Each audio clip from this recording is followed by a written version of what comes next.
Hey, this is Matt Lowndes live here at LTV. Today is Monday, February 28th, and I'm here with East Hampton Town Supervisor Peter Van Scoyoc. This is Ask the Supervisor. As always, you can call in and have your questions answered by the town supervisor. The call-in number should be right above. Peter, how are you doing today on this Monday, cold Monday morning earlier today? It warmed up a little, but how you doing? I'm doing well, and we always appreciate a sunny day in the middle of winter. And last day of February. It's the Yes. shortest month of the year, and rarely ever feels like the shortest. We've had They snow. put 28 days in February for a reason. Yeah. We've had snowy days, we've had cold days, we've had 60-degree days. So it's been quite a month. Let's jump right into it. Some great news here, not only across the town, the county, but also the state. The mask mandate has been lifted. It's been lifted at Town Hall. Peter, that's great news. Congratulations. Tell me a little bit about the town's decision today lifting the mask mandate and how you see it moving forward. Yes, I think it is great news. It's a bit of a milestone that we've reached now. We had very high infection rates here at the very beginning of the year, and those have continued to decline with people being vaccinated and testing and just being careful and wearing the masks. That has sort of, you know, come to the point now where the numbers really support being able to take the masks off when we're indoors here. And the effort was to keep our staff and members of the public safe all throughout the town. And I think the numbers that we're getting now are justifying the removal of masks, and hopefully those numbers will continue to stay low. We had the week before last, we had our first 0 positives at the town's testing site, Wainscott. This past week, we had only 1 case reported positive. So that's quite a change from having 33% positivity with over 800, almost 900 people being tested in a single week. That was the high point early in January. So we've made a great deal of progress. I'm hoping this is the very end of this pandemic. After almost exactly 2 years, everybody's ready to move on and get back to some sense of normality in life. So we're happy to see it, and hope to keep it going. Yeah, it's fantastic. It's great for the kids. I know the school mandate's getting dropped, the city school mandate's getting dropped. So it was definitely a good news yesterday when that was kind of reaching the public. Let's move on to the town delaying the airport closure until mid-May instead of at its original at the end of this month. Can you give the board's thought process and what coordination went into play with the FAA for the reasoning behind Right. pushing it to the end of May? Yes, I mean we've had a great deal of coordination with the FAA. We speak with them almost on a daily basis since the January 20th announcement for our closure. The town board's intent was to have the closure take place and one of the least busiest times of the year for the airport, which was going to be today, actually, 28th. We were going to have it closed at the end of business today and then open on March 4th. And, we've decided after discussions with the FAA and concerns they had, because this is really a novel situation. It's a unique situation. Many of the procedures they have don't really fit into what's going on and what we're doing here. And so there had to be, I think a great deal of review of all the different equipment, the procedures, the certifications and whatnot. And they just didn't think they were going to be able to turn that around in time. And so after speaking with them, they've given us assurances that we will be able to provide the amenities and many of the services and equipment and whatnot that the airport currently enjoys, which was always our goal. And so we've pushed that to May 17th, 11:59 p.m. We're going to open 9 a.m. on May 19th. And we should have all of the AWAS, the weather station, runway lights, all of that stuff will be in good shape by then. And we'll be ready to have that transition, which should be pretty seamless at that point. As a quick follow-up, has the FAA given any suggestions into any further restrictions down the line, or they are just worried about getting the airport reopened? No, they're not really going to get involved with what kind of restrictions we might put in place. They're interested to understand what we might propose, and we'll be discussing that at tomorrow's work session.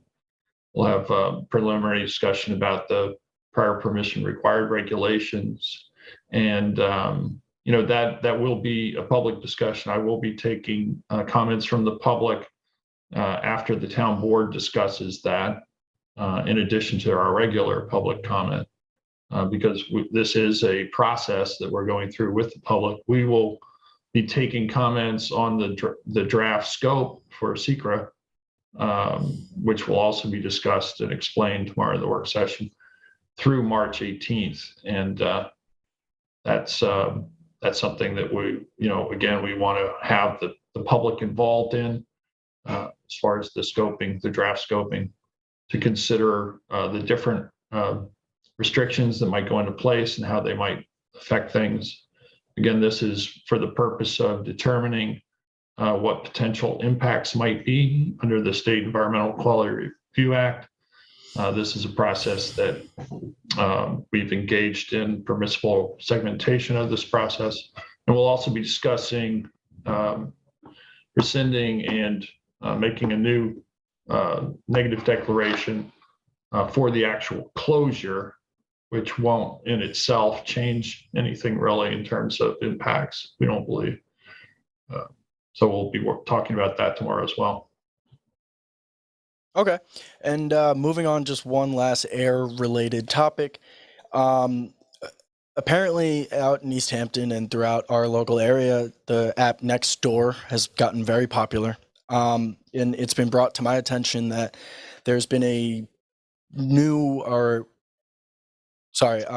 they fixed up the helipad at the Bistrian Supply Yard on Springs Fireplace Road, and there are citizens concerned about helicopters landing and taking off all the time because it's privately owned, at the supply yard at Bistrian's Materials, like I said, at Springs Fireplace Road.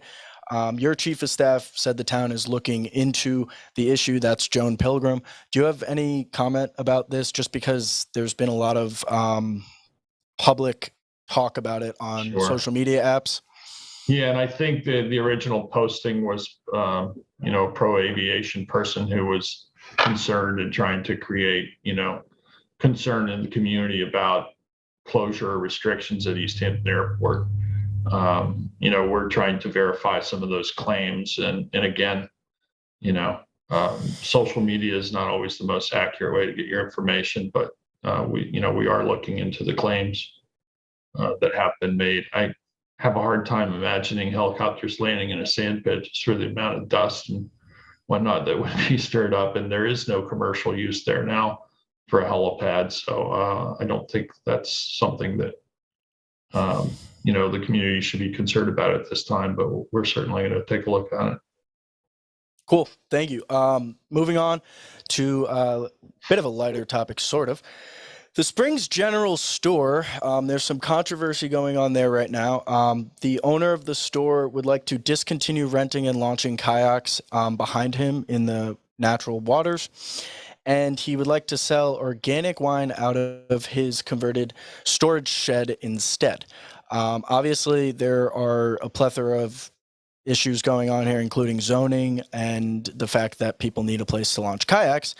Do you have a board's opinion or viewpoint about this topic, as the Spring Store has been around since 1844?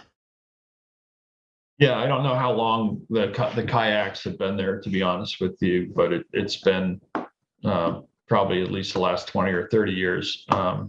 But this is a private property, and the owner's entitled to discontinue an offering that they have.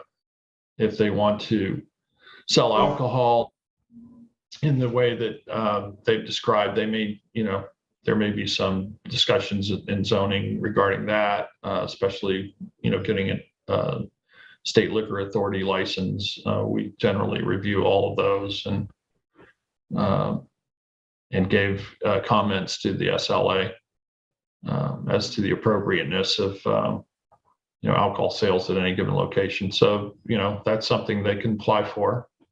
And beyond that, I don't really have any comments or opinions to offer. Yeah, and we talked before the show about the Montauk Lake PPA, and you said that you would like to talk about that. And so, what's going on with the Montauk Lake?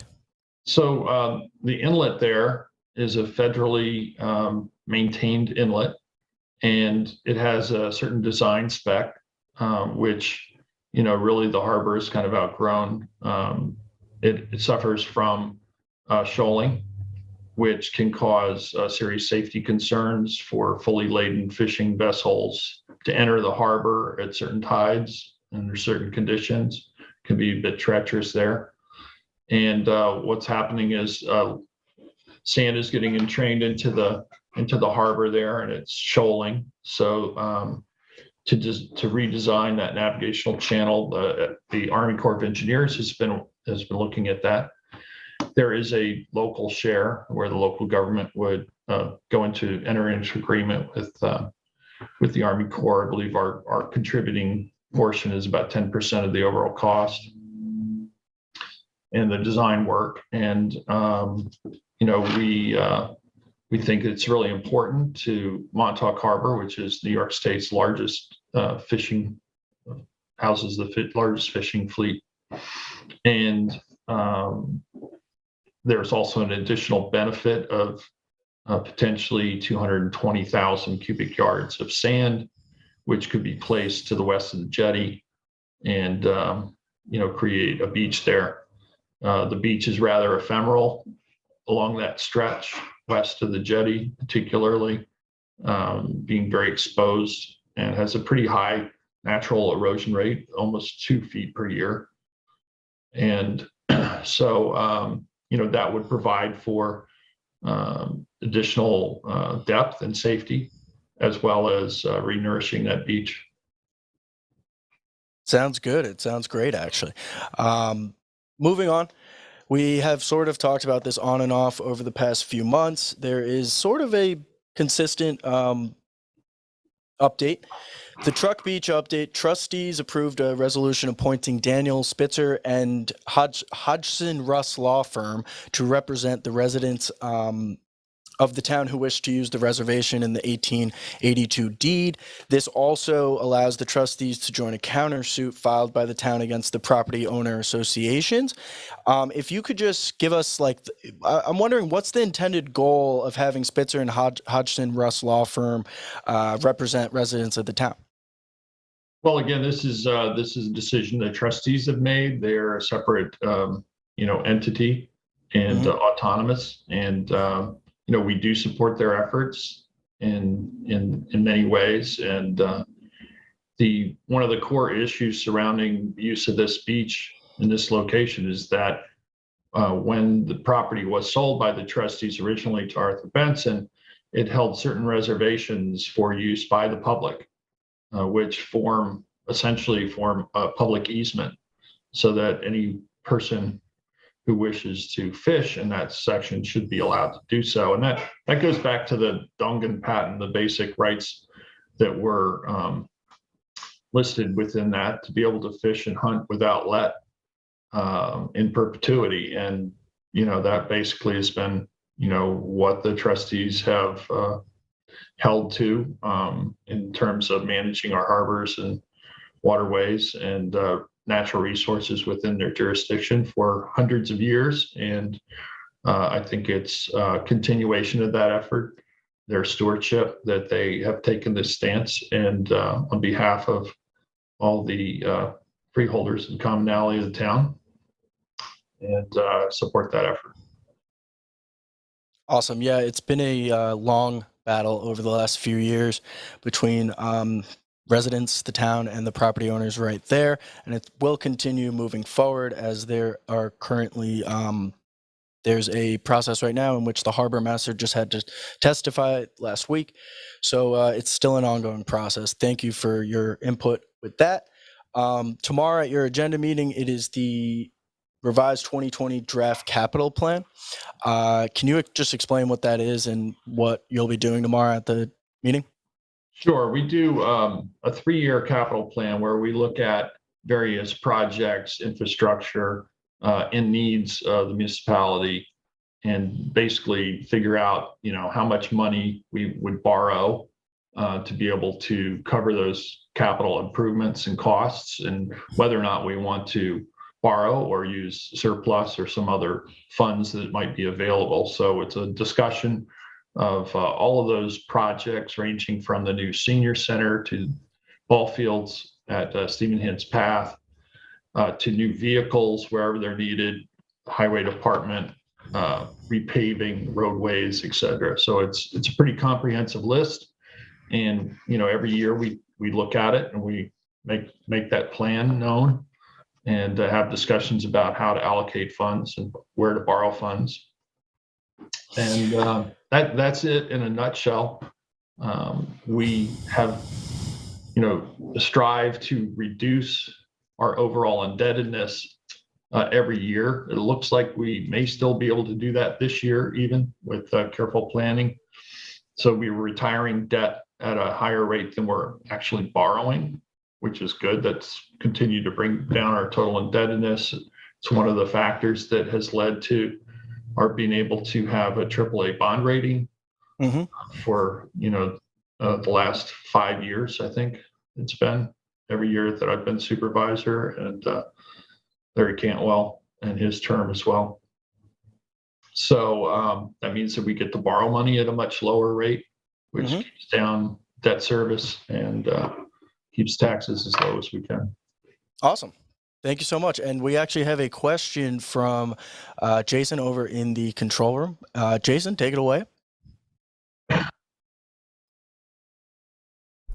All right, cool. I'm just making sure I'm on the broadcast. So my question is, Mr. Supervisor, now when it comes to, we just got over an unprecedented pandemic. We have not, none of us in our lifetimes have faced anything close to this. Moving forward, how has this changed how you think about budgeting or preparedness or anything like that? How has it informed your viewpoint? Yeah, I think it's really confirmed my viewpoint that we should strive to maintain a healthy enough surplus to be able to weather unforeseen consequences. And, I had always thought that the big issue that we would have to deal with would be a major hurricane. And that's why we would need the funds. But, hopefully we won't have to use those funds for a big hurricane, but they were available for, the pandemic response, which was important. We did not, suffer budgetarily. We did have some significant additional unbudgeted expenses, well over $2 million for the fiscal year. We have been made whole through the ARPA funding, American Recovery Plan. So we're still in really good financial status right now, and we're going to try and keep that going. All right, that makes a lot of sense. I mean, it just did seem like, Yeah,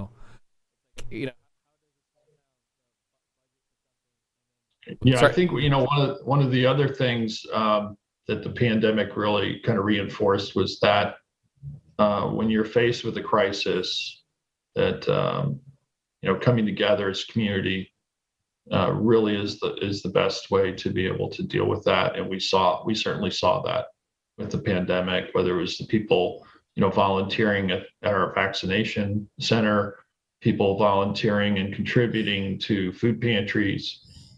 There's just so many different things that people stepped up and took care of. And it's been a really demanding time these last 2 years on everyone, financially demanding on people who saw a reduction of income, and those who maybe saw more income, because there are some businesses that actually flourished and did much better than normal. and people took that and turned it into something positive for the community by contributing and helping out those who were in need. So that's a great thing about living in a small town like East Hampton, and the great thing about community. Thank you very much. I kind of have a follow-up question to that for you, Peter. You held a very high position, obviously, town supervisor, during arguably the hardest time ever to hold said position. You had people from the city moving here left and right. You had food shortages, et cetera, in the very beginning of the pandemic. 20 years from now, you're done being supervisor. You've moved on from your political career. What are you going to look back and take away what's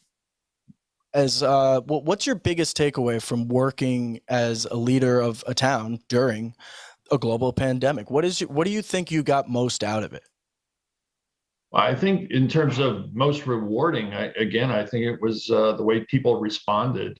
You can't do anything alone. I mean, I'm just one person. And, to be able to inspire people, to be able to bring people together to work in a common, effort was really very rewarding, especially the vaccination clinic. I think, earlier on, that was just such a great feeling. And anybody who participated as a volunteer will probably tell you that's something that they'll take with them the rest of their lives, an experience like nothing any of us have ever had. After, nearly a year of worrying about the pandemic, we were able to, bring the cure, if you will, to our friends and family and fellow citizens, and that was very rewarding. But it's hard to say what people will, whether they look back and what they'll even think of this, or this will be something like the Spanish flu, where nobody really remembered it until we got into this pandemic and looked back, and there people were in New York City wearing masks 100 years ago. So hard to say what time will bring. Yeah, and we have a little bit of time here left. As you know, I've been working on some affordable housing stuff here at LTV. We're starting a show here, and one thing that Assemblyman Fred Thiel, among many other politicians throughout not only the county and Long Island, but the state, is pushing for is the addition or a bill to be passed so that accessory dwelling units can be added to single-family homes, something that's really pushed for out here by Fred Thiel. I was wondering if you had an opinion on this. I know that obviously you're not pushing for Governor Hochul necessarily in the meetings up in Albany, but obviously it could help the town in the long run for affordable housing. I was wondering what you thought about this. Yeah, if you're referring to the governor's plan to require, basically eliminate local zoning review, not something I'm in favor of. And I actually spoke with her about my concerns. The East Hampton already has that on the books, and some other communities are working on that. But I really think that one size doesn't fit all. And I know Fred, Assemblyman Thiel, has also voiced some concerns about this approach. I think what we can all agree on, from the governor down to town supervisor, is that we have an affordable housing crisis, and we need to be able to work together, find ways to address it, and to fine tune our responses to be most effective in the communities where those problems exist. And so I applaud the governor's commitment to dealing with the problem. And one of the ways I think the state can help the most is by increasing funding for municipalities to be able to deal directly with the issue. I'll commend Fred Thiel again for his efforts on creating the community housing fund legislation, which will be on a referendum for the voters to vote on this November. It allows for 0.5% of the transfer of real estate paid by the purchaser to go towards a fund to offer, assistance to first-time home buyers, to be able to offer grants to help municipalities build affordable housing within the community. We know how dire the need is now and how it affects every aspect of our lives, not having workers available to provide necessary services impacts everybody across the whole socioeconomic spectrum. So, really important effort. Yeah, no, of course it is. And we really only have a few minutes here. I got through most of my topics. Is there anything that you would like to talk about as far as tomorrow's upcoming meeting or anything on your radar? Yeah, the one other thing we have on the meeting for tomorrow is a discussion of South Fork Farm proposed revegetation plan, and there are some areas where they're gaining access to the Long Island Railroad over municipal property and whatnot, and so we'll be reviewing that plan for revegetation. Much of the area that's going to be affected has already been devastated by southern pine beetle. It's mostly pitch pine. And this will give an opportunity for those portions of forest to be revegetated in a way to make them more sustainable and maybe less affected by pine beetles by picking different species, for instance, white pines or other types of plants that will help restore the benefits of having the forest without the susceptibility to pine beetles. Interesting. I had no idea that the pine beetles were that aggressive. Wow. Who would have known? But yeah, we're all obviously very excited about the South Fork Wind Farm. We had you guys here over at LTV, but it is definitely exciting, and it's a massive project that will be fantastic to see happen over the next few years. We will literally see it happen firsthand, not literally as far as out in the water, but you will see workers, you will see a lot of work being done. Our work has already begun. There's trenching going on in Wainscott Northwest Road, sections there. Again, they're working along the right of way and at the interconnect site over at Cove Hollow. And I think they'll be working on Beach Lane soon if they haven't already started. Awesome. That's amazing. It really is. To see all entities of the state get one project done together is quite an amazing achievement. Peter, if there's nothing else, thank you very much for hopping on with us today. And we will have another Ask the Supervisor Monday, March 14th, followed by an Ask the Mayor. Thanks, Matt. It's great to see you. Thanks, Jason. LTV, you guys are awesome. All right. Good work over there, keeping the public informed. Thank you very much, Thank Mr. you. Supervisor.